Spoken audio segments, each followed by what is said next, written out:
back to the Mad Media Podcast, guys. I'm your host, Ryder. And I'm John. And today we are talking all about wrestling. Yes, ladies and gentlemen, we are talking about wrestling, specifically WWE, WWF, probably WCW in that mix. Now, the reason why we're talking about it is because I don't know if you guys have noticed, if you've been under a rock for the past, I don't know, maybe 5-10 years, WWE has been white hot. And then it's also its rivalry with AEW. It's been nuclear hot, and I've been a diehard wrestling fan for most of my life. Johnny was a wrestling fan, and he kind of fell off around like the mid 2000s-ish. So we're here to kind of bring him up to speed, talk about what he liked about it, and see exactly and share just an episode about our love of wrestling in general. If you haven't seen any of this stuff, go and check it out on Netflix, on Fox. It's going to ESPN pretty soon, but you can't miss it. It's everywhere in pop culture now. So, John, I guess to start off, when did you start watching? Well, okay. I started watching wrestling. It was more of to be honest, like I saw a wrestling event, I think, before I really started watching it. I think like my older brother, like my father and stuff like that, they used to watch wrestling. And then when I was like 3 or 4 years old, we went to I'm from North Dakota, and there's a small town, small city, I guess you could say. It's very small, like compared to like New York and stuff like that. Very small, like 50,000 people. Yeah.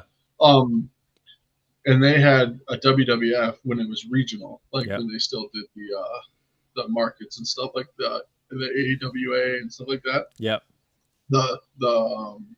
It was WWF, and I saw the classic WWF. I saw like Hulk Hogan.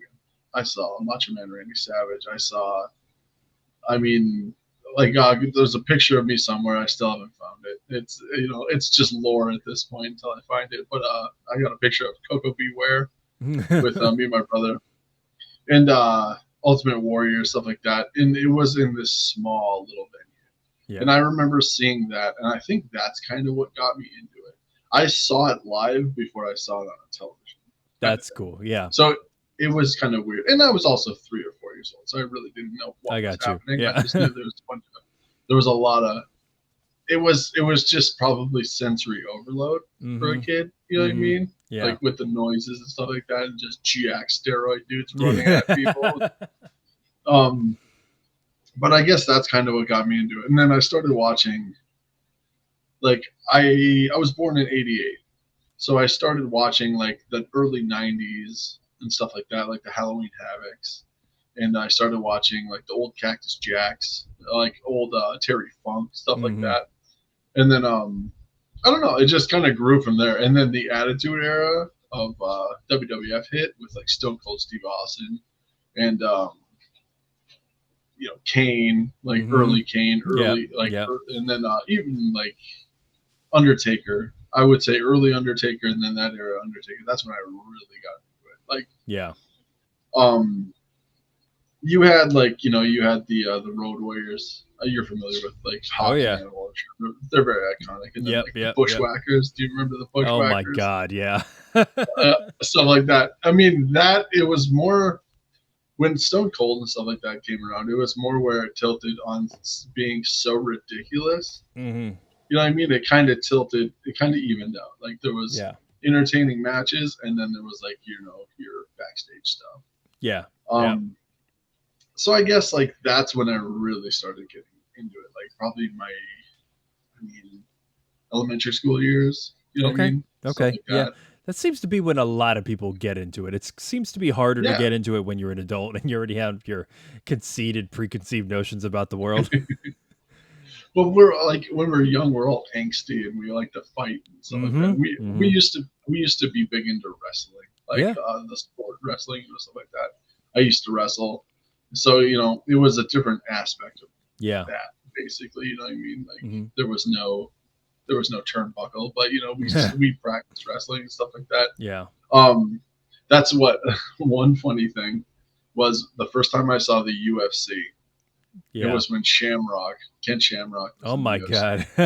God. And I was so confused that they weren't doing like high flying stuff. Like Yeah. I was so confused just because I thought it was like the same thing. And it wasn't. You I was know like, what? they're actually fighting. And you know what's funny is you actually just touched on the reason why a lot of people can't understand if you're like a big UFC fan, and I've gone through Yeah. multiple people having this conversation. We first of all, everybody knows that wrestling is fake now. That's not a secret, and nobody's just trying to, Mhm. block that out. Everybody understands that it's fake. It's because it's fake that you can draw out matches, you can script matches, you can have Yeah. all of these planned spots for those high flying moves to create a story. Like, let's be clear, like you said before we started recording, it is always going to be a soap opera with action. Yeah. That's exactly what it is.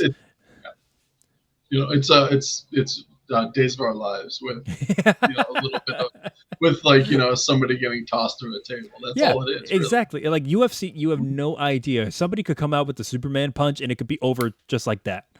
And Oh yeah. I guess that's Well, interesting, but I want to see the emotion of it. That's what I've always loved about wrestling is they mhm, they spend so much time getting you emotionally invested in the story that the fight is just the end of that story. It's not the yeah, entire thing. UFC is I'm going to fight you because I'm going to fight you and money's going to happen yeah. either I win or lose, Yep. but I'm going to fight you. Mhm. And to be honest, like the UFC nowadays is kind of becoming the WWE. Is it? It seems like it's to me it seems like it's so far fetched that it almost is like it's scripted. Like so, like I don't know, just like there's super big rivalries and stuff like Mhm. that are like big money sales and stuff like that. But it's like who wins and who doesn't is always setting up the next thing. So Yeah. it's like who knows, you know what I mean? Well, they're under the same company now. Maybe they realize after a certain amount of time that they can't hold their audiences unless they get them emotionally invested. For sure. It And is then like harder kind to of back entertain people these days. for sure. But like and then back to like the soap opera stuff of it. Wrestling like in the 80s, it was more soap opera than it was wrestling. You Oh, know what I mean? like ridiculously. Yeah. Like when they would hit them in the they would hit somebody in the head with like a cowbell or something, and then they would look at every doing Yeah, that yeah, stuff, looking at every aspect. yeah. It's like just so stupid. It was so cartoonish in the sense that, when you had Hulk Hogan, you threw his Mm-hmm. head into the turnbuckle, he would start hulking up. And like, oh, he's Yep. hulking up. It's like, I'm pretty sure that's Mm-hmm. just triggering roid rage. But then you Yeah. had like Ric Flair, every time he got hit, he would do his like little like wobbly dance around before just falling straight on his face. And I'm like, all right, okay. But like, you do have that aspect of selling and creating a story Mhm. in modern day wrestling. It's just in the form of taking wild bumps, wild Yeah. acrobatic stunts that are Mhm. happening to you, and we would never even dare to attempt this stuff. Now if this stuff was around when we were kids, I don't know what I would do, because there's no way in hell I'm trying like a moonsault or a shooting star press from like the top rope. The most I would do, and I could never understand why my friend detested this so much, but I would give him a tombstone pile driver, and I Yeah. never did it safely because I never knew that it was done safely. And of course, it tells you don't, try this at home. This isn't for kids and everything. But of course, we tried it at home. It just wasn't on a trampoline. Yeah. But I would drop that Mhm. kid straight on his head every single time. I was gonna say, I think gee, I he's, wonder why he didn't approve. I think he's fine now. I don't know. Oh yeah, I was gonna say his neck leans a little bit to the left, He's a lot. Yeah, he lost some height. Whatever. right? But like I told you too, in my childhood, we all remember, like you and I remember, I don't know everybody, but those pillows that they sold. That they had limbs, remember? Like there was Oh just a yeah, big yeah, yeah, pillow. yeah. And dude, when everyone started getting trampolines, it Mm-hmm. was on. You know what I'm Mm-hmm. saying? Like those high flying stuff, Yeah, basically just did it to a pillow. But yeah. it was that Like, was your afternoon. anytime we got an opportunity to jump on something, whether it was in a pool or Yeah, on a trampoline, we would take, because it was like the coolest yeah. feeling. You'd be like, oh my God, twist of fate, leg drop. My biggest thing, I will say, into our pool was doing like a running dive and just trying to do like a frog splash as high as I could go. just like peak Eddie Guerrero was the most fun I've ever had, unless I overshot it and just belly flopped straight into the water, which has happened more times than I really want to count. Yeah, we used to get kicked out of the public pool because it was Goldberg. Goldberg was a big he God. came around and he was just kind of the nutty wrestler or whatever. Yeah. But we used to spear people like off into the pool. We got kicked out so many times. I would imagine. But stuff like that. And then like beds just being crumbled to pieces, broken because you're jumping off a dresser, just Yeah. But yeah, so that was basically my childhood. Yeah, it appeals. Let's be honest, it appeals more to children. Just that larger than life feeling. These characters, they're like superheroes to you. So, what do you think it is about wrestling itself that causes people to be able to make that transition from loving it as a child to loving it as an adult? Like, what changes about your interest? I think when you're a kid, I just think you're genuinely excited about it. Like you get an excitement that you don't really get as an adult. I guess like you can be excited, but kids get excited. Yeah, you know what I mean. Like I remember when when WrestleMania would come on, it was like the Super Bowl. Yeah, and it was an all day thing. Like you bought the pay-per-view and then you all went to somebody's house. Yeah, and you watched it at somebody's house, and it was like your Super Bowl basically. And then just the excitement, like when they start the music and stuff like that, you see the fireworks and stuff like that. I don't think you feel that genuinely as an adult. I think kids are just a little bit more. It's a little bit more pure kind of thing. The excitement. Yeah, it is. Yeah, absolutely. And I think with the adults, it's more nostalgia. Yeah, it reminds you of that time. What I'm noticing, and I'm noticing this with my daughter, is like I'm watching her, and she's become a huge wrestling fan to the point where she wants to go to every show. And I'm like, hey, that is entirely possible. They come to MSG like all the time. But the prices right now are astronomical. So we'll see how many shows we actually go to. So I'm watching it through her eyes, and you could see everything that WWE is trying to do in terms of like last minute kickouts and the suspense that they're feeling, or like 1, 2, and then at 2.5 they kick out, and she's just like, oh, and I'm like, yes, that's exactly what you should be feeling. The same thing with the entrance music, same thing with like the feeling that you get when you're just drawing something out, or you feel like the wrestler has like nothing left in the tank, but they're willing their way.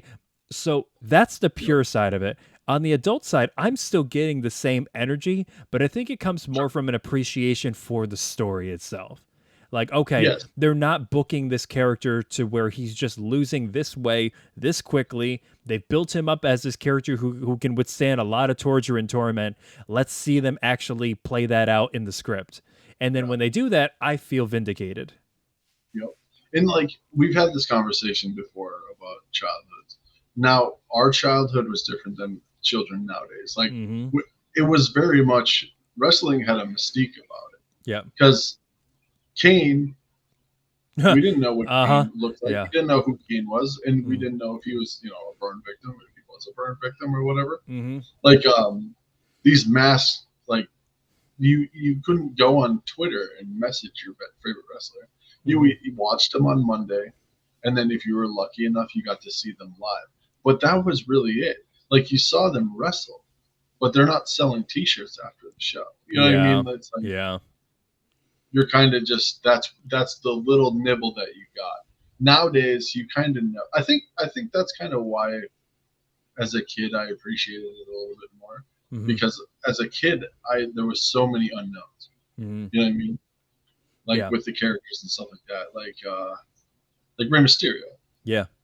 Until Rey Mysterio took off his mask, I didn't know what Rey Mysterio looked like. I know. That was a big thing when I was a kid too, the unmasking of these characters. Yeah. Like Kane was unmasked, and then he just wrestled with unmasked. Yeah. And then you found out that he's not burned. He's not burning cinder. He's just bald, ugly guy. Yeah. Well, like I still remember when I was a kid, they still got me with the mysticism of some of these characters. And you don't see that a lot now. The most you'll see that is like with the Wyatt Six now. But the difference is now with like the Wyatt family and the Wyatt Six now, that mysticism around the characters feels out of place at times because Yeah. everybody else is literally just wrestling and it's normal. And this was the problem with Bray Wyatt, is that he would go so far into the mysticism, albeit he was a genius, but he was so far into it that nobody really came out better for that feud, for feuding with Bray Wyatt. But back then, you had mystical characters like Undertaker, Kane, and Kane had me, even though he took his mask off, and then once he cleaned that soot off of his face, you know, they gave him like one like bright blue eye contact. You know, he had his head shaved and everything. He had his hair receding like all the way back here. I thought that was from the burning. It was just his genetics. Yep. And I was like, oh man. And he came out with the black towel over his head and the flames. I'm like, okay, this guy is scary. And for some reason, when he raises his arms, fire comes out. And, and I'm like, okay, they got me there. Yep. And then that, you know, that rivalry with him and the Undertaker were born. And then I think, to be honest, the character that scared me the most out of between like Undertaker and Kane wasn't even those two. It was Paul Bearer. Yeah. Remember Paul Bearer? Yeah. What a good actor.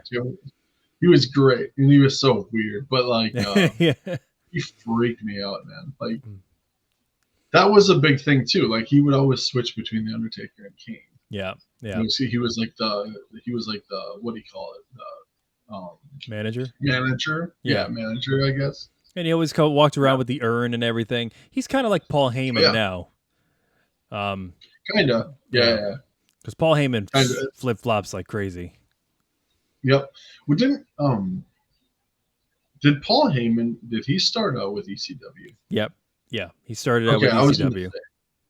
I was going to say that. I remember seeing Paul Heyman on ECW, but like ECW, I don't know if you saw that when you were like a kid or if that was like if you watched that when you were younger or whatever. That was a game change. Yeah, I only saw it when WWE acquired it, and so a lot of my ideas of wrestling came exclusively through WWE as a kid, and it wasn't the best light of ECW, and I've learned that over time because they completely watered it down and pretty much made a mockery of it and drove it right into the ground, which Paul Heyman has said as much. Yeah. ECW, to be honest, I think when ECW came out, WWF and WCW, I think they had a bigger market. Like a bigger production and a bigger market. But I think there was a genuine fear because they, like ECW sold it so well. Like it was almost like a reverse. The character meant less than the rest. You know what I mean? Yeah. Kind of like, and it was a very hardcore kind of thing. Like there was a lot of like the blood and stuff like that. WWF didn't really have. I mean, they did like with the razor blades across the head and stuff like that. You know, like they kind of got away from that after like the Mankind and the Terry Funk era and stuff like that. But, but like ECW, every match was just a roller. It was carnage. It was like, well, and there was so much like, I mean, they didn't really, it didn't pay off for the wrestlers, I guess, more than the association. But like when you look at New Jack, I watched a documentary on New Jack where when he would do suplexes and stuff off of the seats, like the high seats and stuff like that, and fall like 40 feet onto a table. At one point, he had brain matter coming out of his ears and stuff like that. Like it was I guess it was selling more. It was selling kind of the mystique, but it wasn't a mystique at all. Like these guys I think like, and you'll see this now. So WWE, it's not technically PG anymore, but they used to be an absolutely no blood company policy. Like as things got into the PG era and they realized that their major target for marketing was children, they switched to John Cena being, you know, the baby face that runs the place. And then no blood. Now they'll use blood, but I've noticed with something like AEW uses blood so much. If you use something too much, you devalue it. And so with WWE now, they just use it every now and then, and it should be a tool to elevate the intensity of a story. It should be the culmination of whatever you have going on, like this, 10-month feud. This should be the big blow off steam match, and there should be blood. Mm-hmm. And then it's so interesting how that becomes a tool. But if you overuse it, and I would argue ECW kind of did that every now and then, to the point where like you're desensitized to it, because if the first match has it and every match before it, your main event doesn't really matter much anymore. Not really. I mean, they were pushing they were pushing what they were trying to push. Like they were pushing like we're the most extreme, and they kind of were, for a while. But like WWF, they had their like extreme stuff with like I think Terry Funk had a character named Chainsaw Charlie, and then like Mankind, like Chainsaw Charlie. Have you ever seen him? No. He would come out in a box and they would cut through it with a chainsaw. Oh my god. Oh yeah, it was pretty crazy. And then Mankind or Mick Foley had his 3 alter egos. Yeah.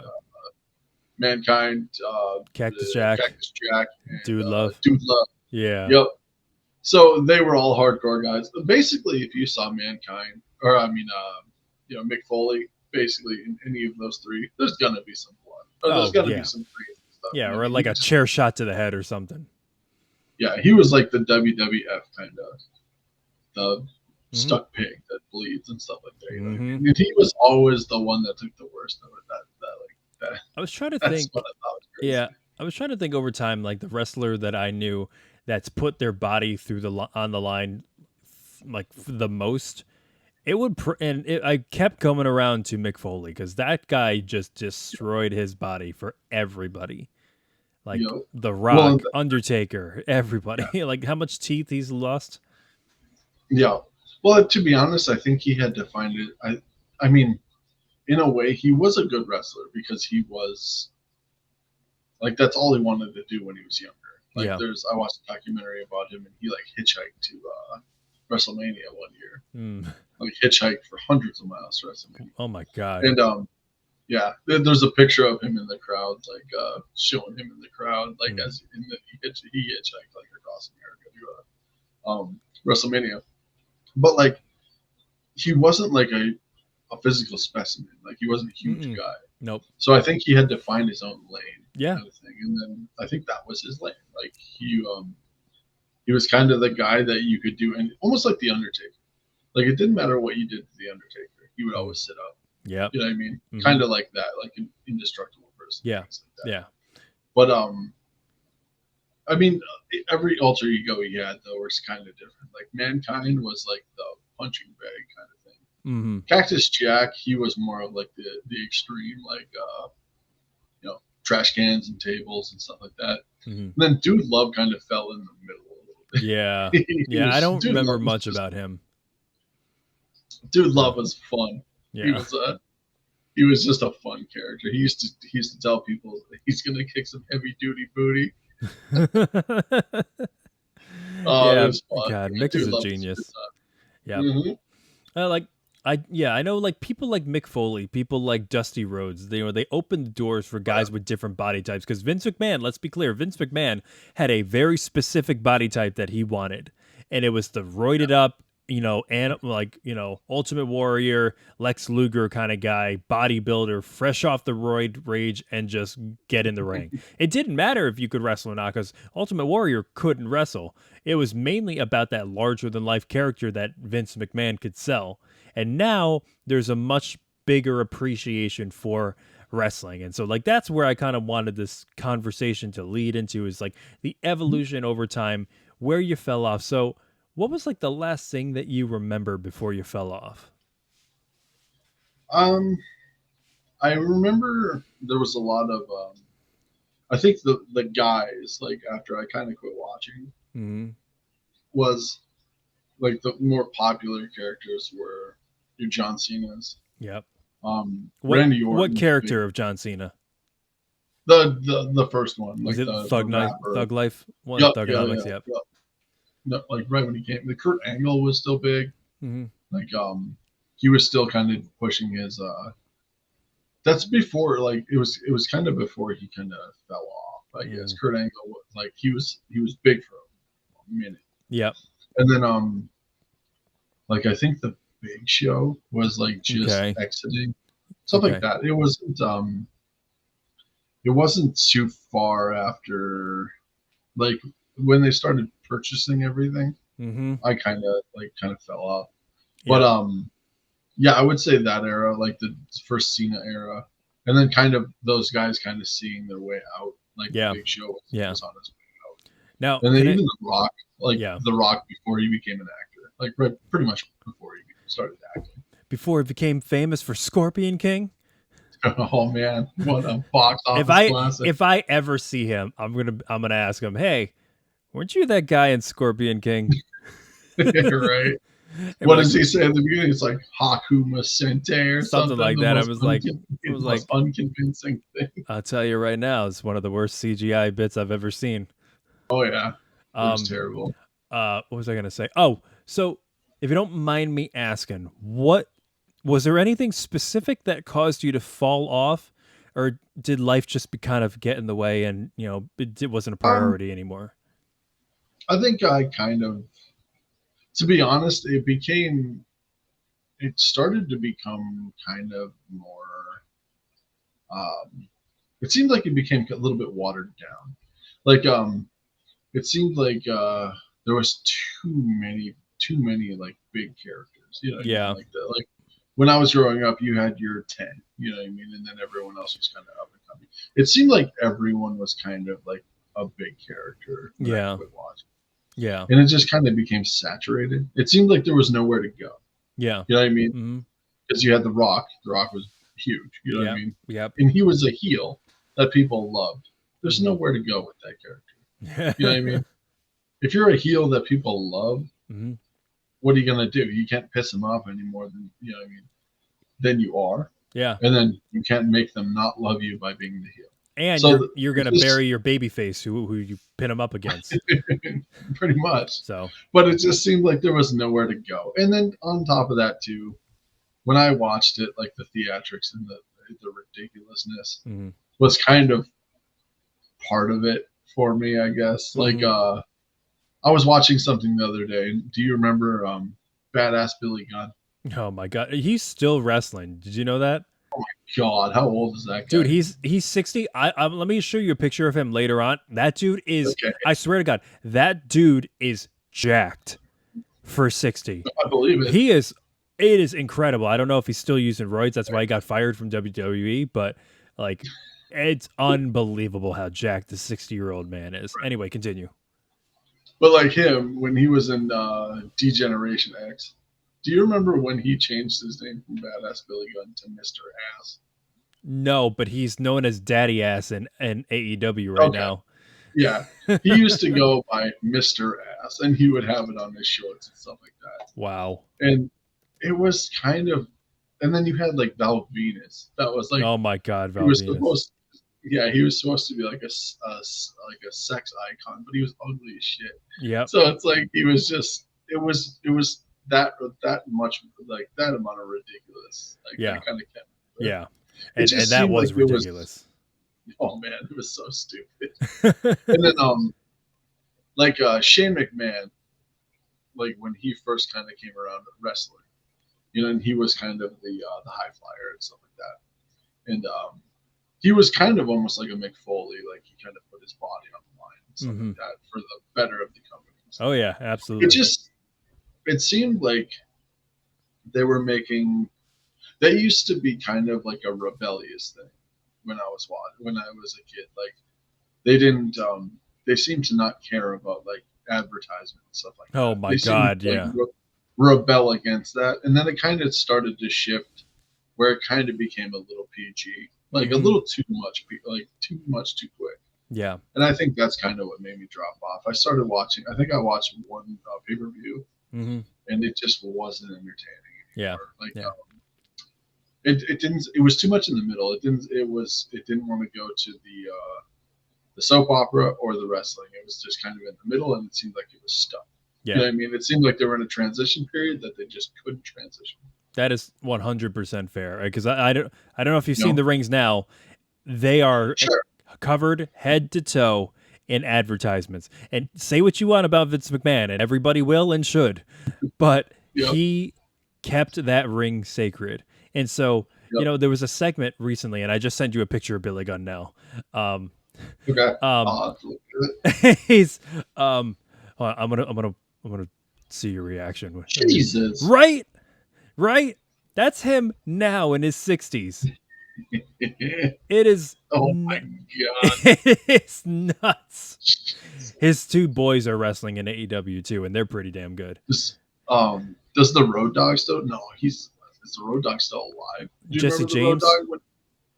It was, I think it was. Him and Billy Gunn were a tag team. He's a backstage producer for WWE. He's still in wrestling. Oh my God. Well, actually, a lot of these guys are in wrestling. They're just behind the curtain. They're in gorilla position, you know, calling the spots. They're producing. If you watch Unreal, you'll probably see a bunch of them backstage. I can't believe he's still alive. I can't. Well, dude, I mean, half of those wrestlers back then were dropping early. But what was I going to say? So, yeah, there was a segment recently with Naomi. I don't know if you know who she is. I know of her. Okay, she was a women's champion. She, you know, missed Money in the Bank. She cashed in. She got it. Just announced that with with Jimmy Uso, her husband, one of the Usos, Rikishi's kids. Yep. So she's we saw him at SummerSlam, right? Yeah, right, exactly. She just announced she's a heel now, and she's one of the best characters she's ever been, and she's been in there since the Bellas back in like the mid 2000s. She just announced that she was pregnant, so she relinquished the title and everything, and she laid it down. And it would be one thing if you could just lay it down and look at it and it would be nothing, but she laid it down on top of this ugly ass Slim Jim logo that's like covering the entire middle of the ring. And I'm like, fuck you, Slim Jim. Slim Jim. It is. All of the weapons are branded now. You have Slim Jim tables. And like we saw that at SummerSlam, and it's just like, come on, guys! Like, it's a mad cash grab, and it makes no sense why these tickets are as big as they are. They're selling packages for $40,000 right now. It is. I don't know. Like Slim Jim is almost like the Stacker 2 of my era. Remember when Stacker 2 was? Yeah. It's almost like that. It's you know. It's Stacker 2 level kind of thing. And it's just, we even talked about this. I talked about this with my brother. The shittiest meat stick ever. You know what I mean? Like, when's the last time you had a Slim Jim? They're awful. Dude, to be honest, I had one, I think 2 weeks ago. I just had a craving. I saw it at the store and I just got it. There was some jerky that I'll love. I do love jerky, but I haven't had dried meat in a long time, and I don't know what it was. I think it was that I was hungry, but I didn't want to fill myself up, so I was like, let me just get this. This will be fine. Well, it's like, it's almost like a pepperoni. You know what I mean? Yeah. It is sour and tangy. It's like it's like when you're eating it, you just feel like you're having a stroke. It's just like your mind doesn't know what to make of it. It's like you're eating poison. It's one of the only foods where you eat it and you immediately regret your purchase. Oh man, yeah, I can't. I see those sticks like sticking up. I remember when I was a kid, I would eat them because kid. Well, nowadays I look at them just jalapeno flavored. I know they always had a relationship with Slim Jim because I remember Macho Man Randy Savage doing all the commercials for it. Like he'd be like, "Oh yeah, snap into a Slim Jim," and all choked up. Yeah, it's the only way to eat a Slim Jim. Powder. Yeah. Oh yeah. It's like it's probably the only thing he could eat, grinding his teeth all day. I need to get my taste buds back. Yep. Right. I was gonna say too, and like back in the day too, there was always those antics where they would slip up. Do you remember like watching the backstage stuff when they would slip up? Mm-hmm. Like they'd be so into it, and they would say like a cuss word or like something like that. Like one that comes to mind is Booker T. when he's like when he calls Hulk Hogan the N-word. Yeah. He's just so into it, and you just see him go like this afterwards. He's like, oh, but there are some really terrible promos, and for those of you out there who don't know, the wrestling kind of comes in two parts. If you want to be a good wrestler, you need to be good at two things. You need to be good in the ring, and you need to be good on the mic. Because yes, the fight is the fight, but you need to sell it. You need to sell it with your promo work. You need to be just as good talking up the fight, bringing up all these emotional points, hitting your script point beats, and then people will want to see the match, and then you have to have a good match. So there are tons and tons of terrible promos out there. The first one that comes to mind is like Lex Luger, where he's just so roided up backstage, where he's just screaming. He doesn't know. The first thing he says is, "I don't know. What is this?" He forgets the company that he's working for, and he tries to rip his shirt off, and he just yells that it's too tight, Billy. It's the funniest thing I've ever fucking seen in my entire life. Oh, yeah. But well, and then and then you have like the Bushwhackers when they were backstage. They were just sticking. They would always like say something, and then it would be them for a minute, just going like this, doing the Popeye arm and sticking the tongue out at you. Yeah, like sometimes you just had to just act like a lunatic. Or it was so surreal back then.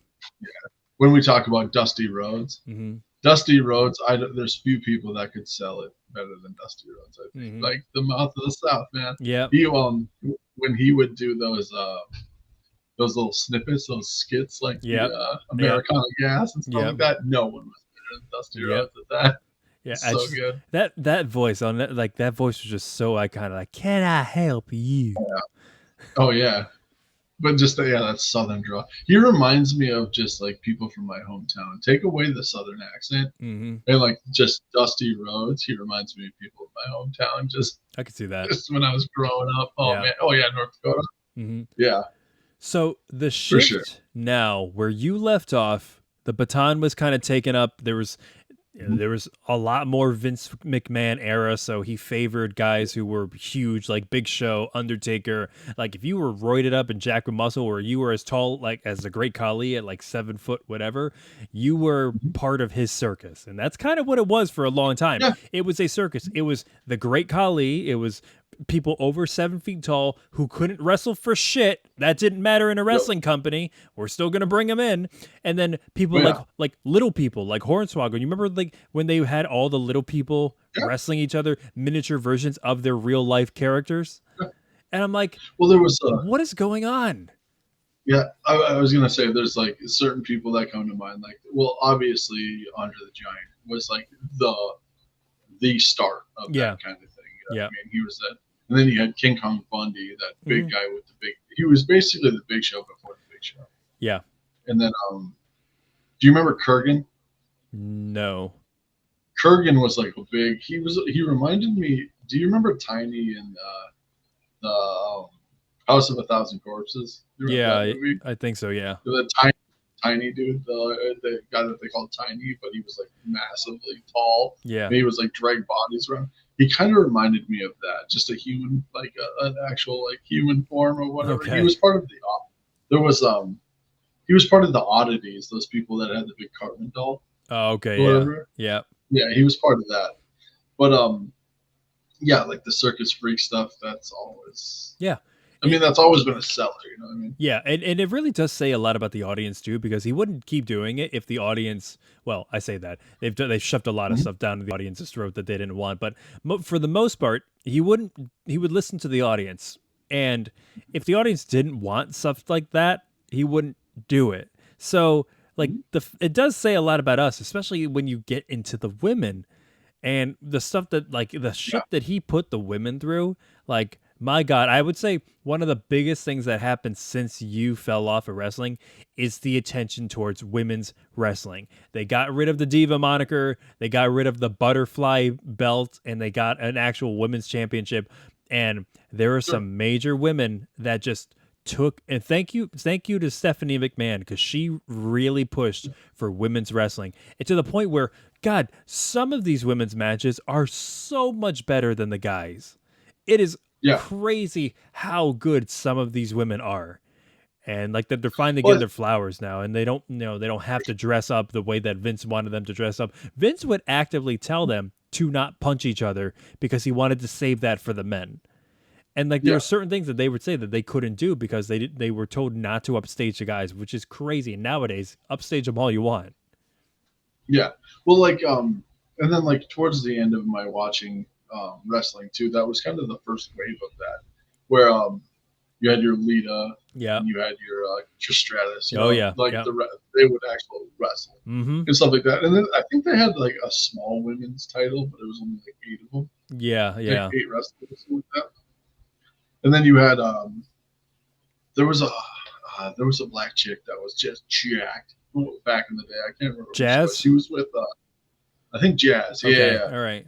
Jazz, and then there was another chick that was part of the Oddities. That was a white girl that was just jacked, and she was kind of I can't remember what her name is. I'll have to send you a picture of her. But okay, not China, there was, right? Like, nope. Okay. But she was kind of like a China-esque, like just like roided, jacked up. Yeah. Like, I'll have to send you a picture. But they kind of had that little like the beginning of that when I like kind of quit watching. Like Trish Stratus, I think, was a big one to kind of open that door. Oh yeah. Lita was a big one with like actual like centering moves and stuff like that, and actually like having a wrestling persona, stuff like that. Those were the 2 big ones, and then they had other ones that were up and coming and stuff like that. But I think those 2 like really kind of opened the door. Yeah, Lita was like your non-conventional. She didn't. She wasn't hired for the looks per se. She was that punker. I mean, like before her, when was the last time you saw like a woman do a moonsault off the top rope or a suicide dive out? Yeah, exactly. And yeah, their feuds were just amazing. Like her DDTs were like good, and she had those baggy cargo pants and everything, and she just had that look. And then you add people like Trish Stratus, Mickie James, and they just really lit the fuse. And then there was this uncomfortable era of diva searching where you had bra and panties matches, you had, bikini contests and all this stuff. And you could tell this was literally just part of Vince McMahon's weird circus. And then it wasn't until, the actual women growing up were like, hey, like, we don't want to be treated like that. So we're just going to do our actual wrestling thing. Yeah. And then like also I was going to point out too, like there was 2 big aspects of like wrestling when I kind of quit watching too. It was when all those wrestlers were they were dying in hotel rooms from heroin addiction. Yeah. And then like that's when like Chris Benoit killed his entire family. Oh, you were still watching around that time? Kind of, like I was still kind of in it, but it was just like it was like stuff like that, like the CTE really started. Well, dear God, and then Chris Benoit of all people, his finisher was a fucking headbutt off the top rope. Yeah. I was like, I'm gonna use my brain cage. Yeah, my brain cage is my weapon. And then I towards the end of me watching too, Vince McMahon just couldn't stay out of a ring. Ever. I hated that. Ever. I just wasn't a fan of that. Like he was always in the main event wrestling and stuff like that. And it's like you built a pretty good empire based on other people. Yeah. And you were always kind of in the you were in the back doing your own thing. It's like I don't want to see a 60-year-old man that's roided out of no beyond belief. Yeah. Like and then couldn't stay away. No, and he sucked at wrestling. Like he was not good. Like when he was getting punched in the turnbuckle, he would just keep like shouting, getting punched and stuff like that. He didn't know how to sell it. Yeah, it was just that was kind of the screw turning the screw as far as like it was like almost like the dark ages of wrestling. It was. It really was, and so it just. Which is why, like later on, you always saw him do like street fight, no holds barred, no DQ matches, because you can hide a lot of bad wrestling if you add weapons to it. And that's what he did. But then, he finally got out. I don't know if you saw a few years ago, he faced off against Pat McAfee, and then he ate a stunner by Stone Cold. Did you see that video? Oh, yeah. That god awful stunner that he took. I almost pissed myself laughing. And you know who also did? Mick Foley, because there's a video of him reacting to it, and he was crying laughing watching it. Well, like when Vince McMahon, he got a lot of stunners. Then like when he would get the stunner, he would just kind of fall off his shoulder. Yeah. He wouldn't he wouldn't sell it. He would just kind of just fall down. Yeah. Like I remember there was a segment where Stone Cold stuns every member of the McMahon family, and they just come out like one at a time, and it was like a master class in like the 4 piss poor ways to take a stunner. Mm-hmm. Between Shane, Stephanie, Linda, and Vince. Yeah. And it was like that era too, where Linda was feuding with like the rest of the family. Yeah, you know what I mean. It was like also with Vince and all of that. The idea, that being the brainchild of Vince McMahon. He wanted to do a weird incest thing. He did a segment on cheating on his disabled wife with whoever it was, Sable or Tori Wilson or Trish Stratus, whoever it was. Like undeniably sadistic shit. Yeah. And there was it was just I don't know. Like when his kids were like just coming into it too, like Shane McMahon and stuff like that. It was really weird with like Vince. Like it just, like you said, there was that creepy aspect between him and like Stephanie. Yeah. And then he was supposed to hate his wife. And then Shane hated him for like a long time too, like part of the script and stuff like that. It was just where is this going? Yeah. You know what I mean? Kind of thing. So I'm thinking, because we spent a lot of time talking about, our past experiences with wrestling as kids. I think we should divide this into 2 parts, where the next episode or a follow-up episode, we kind of talk about where it is now and like show some clips and examples and things like that. But I want to cap this off with a couple questions to you, if you don't mind. All right. I got a few for you too. So okay, awesome. We'll do it up. To your memory, what's your favorite match? Okay, my favorite match. It's a toss up between 2. I've kind of talked about this in the past. Yep. There was a Halloween Havoc in Chattanooga, Tennessee. Oh yeah. I think in like 1991. Mm-hmm. And they had a Chamber of Horrors match. Basically, it was like it was almost like a Royal Rumble, but everyone kind of started. It was like when the Royal Rumble starts, and you have like 10 guys in the ring or whatever. But there was probably like 15 or 20 guys in this chamber. Yeah. And basically, you have to tie somebody into an electric chair, and then flip the switch and electrocute them. That is. It was insane. like I think it was. Yeah, I think it was like a team thing. There was like 2 teams. Yep. And they were fighting for that or whatever. But it was basically like a Hell in a Cell with a ring, and then in the middle of the ring there was a electric chair. Mm-hmm. And there was just a lot of cool characters still. It was like early enough to the point where it was like kind of the old school coming into the new school, like with the 90s and stuff like that. And then I would probably have to say the very iconic Hell in the Cell with Mick Foley or Mankind and Undertaker. I think that will go down as it wasn't even a wrestling match, but it was probably the best match. It was probably the most iconic match. I think it catapulted wrestling to kind of where it was. You know what I mean? Like back then, because it was still kind of a niche thing, and I think that really catapulted into a market where people started watching. Yeah, absolutely. No, that one's high on my list too. Yeah. All right. What's one of the most iconic entrance themes that you can think of for you? Like something that you play and it just sends chills down your spine.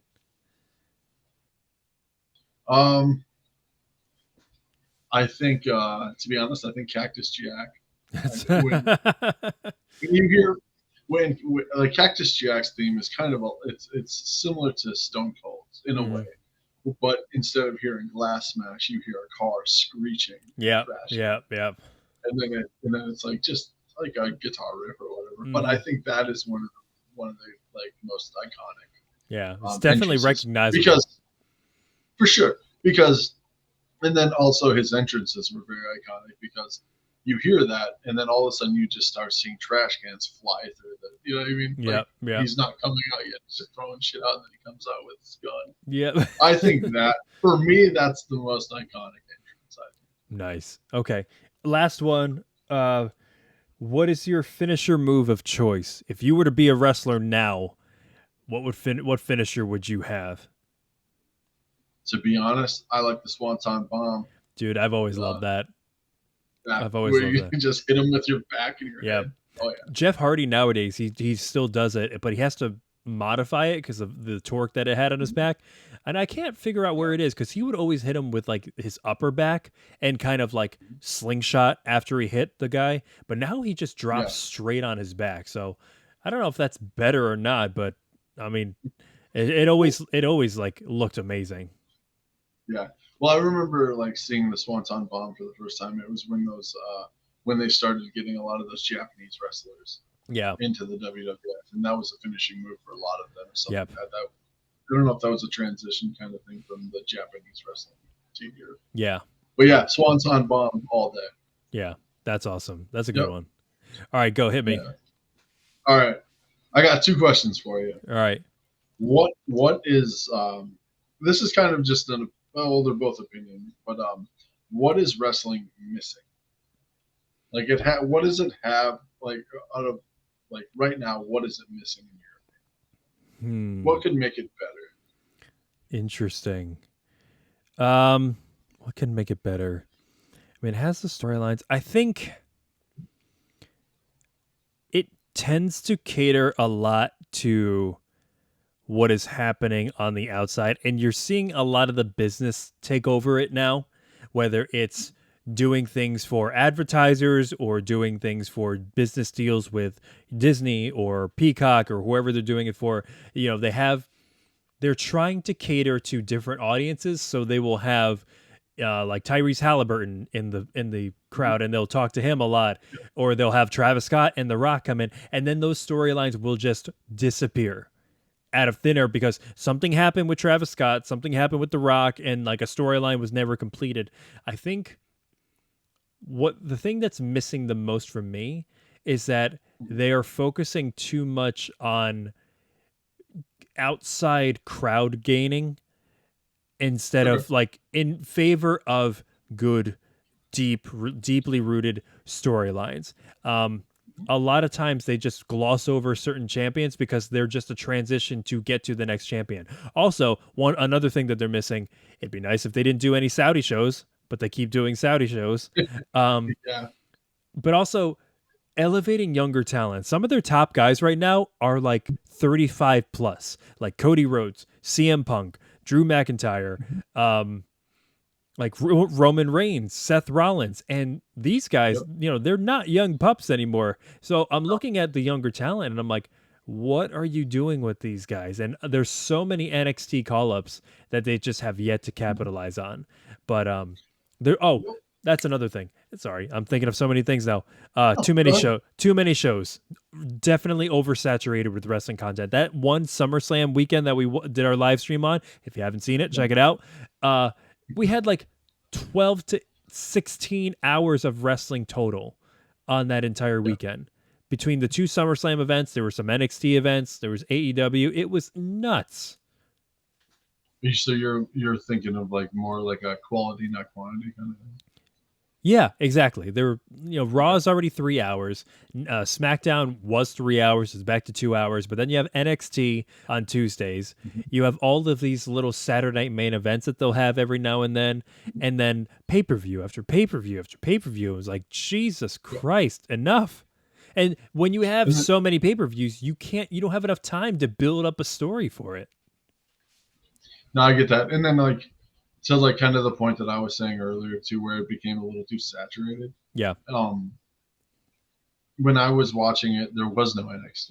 Yeah. You had Raw and you had SmackDown. So the new up and comers or whatever, they were, they got a match on one of those. It wasn't like you had to watch a whole different association kind of thing. Yeah. You know what I mean? And it would be one thing if you had NXT of the olden days when it was just pretty much like a cheesy game show, and you didn't really try to build up newer talent.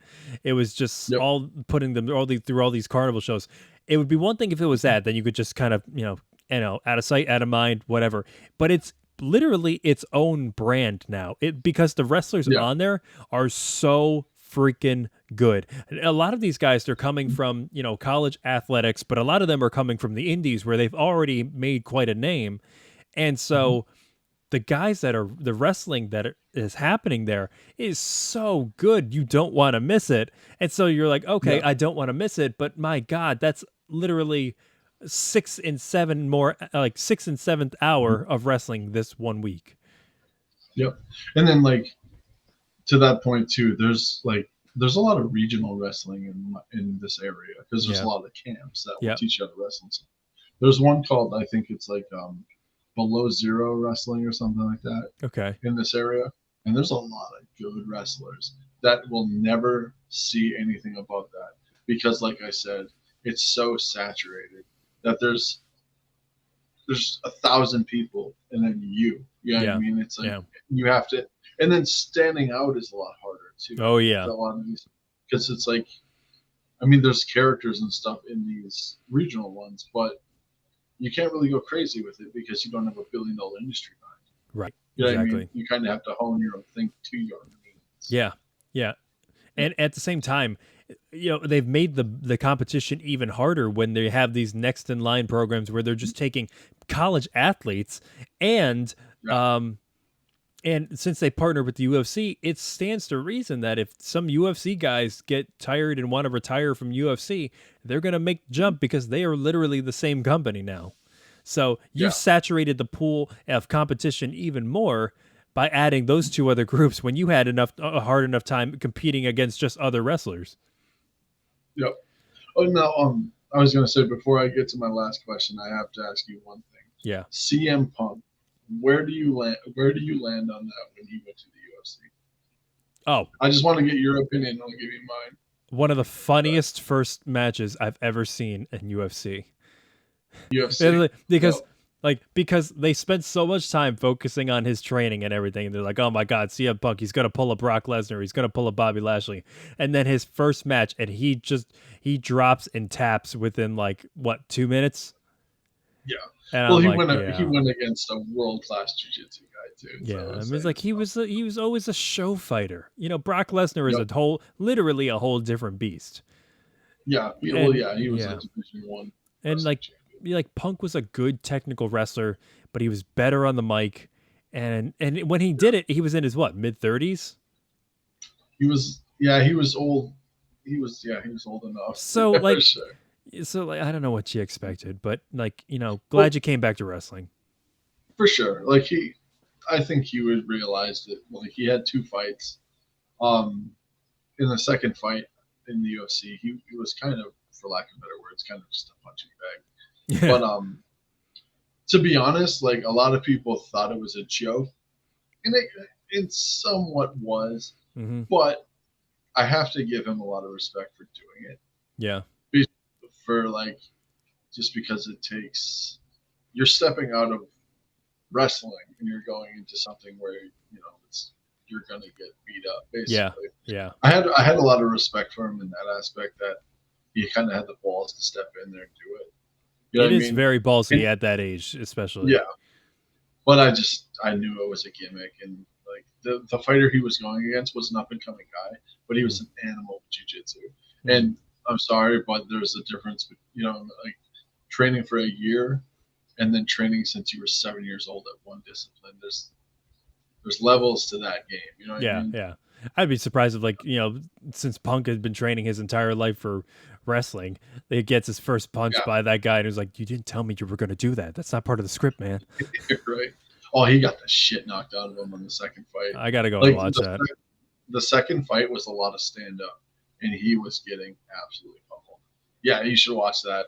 Just because it didn't end very quick. Let's put it that way. He got shit knocked out of him. Well, the second fight was the last fight, so it must have made an impact. Yeah, it was. It basically showed, people said it was kind of like a fluke, the first fight, and then the second fight made it concrete that Like, he no. was in over his head. Yep. Yeah.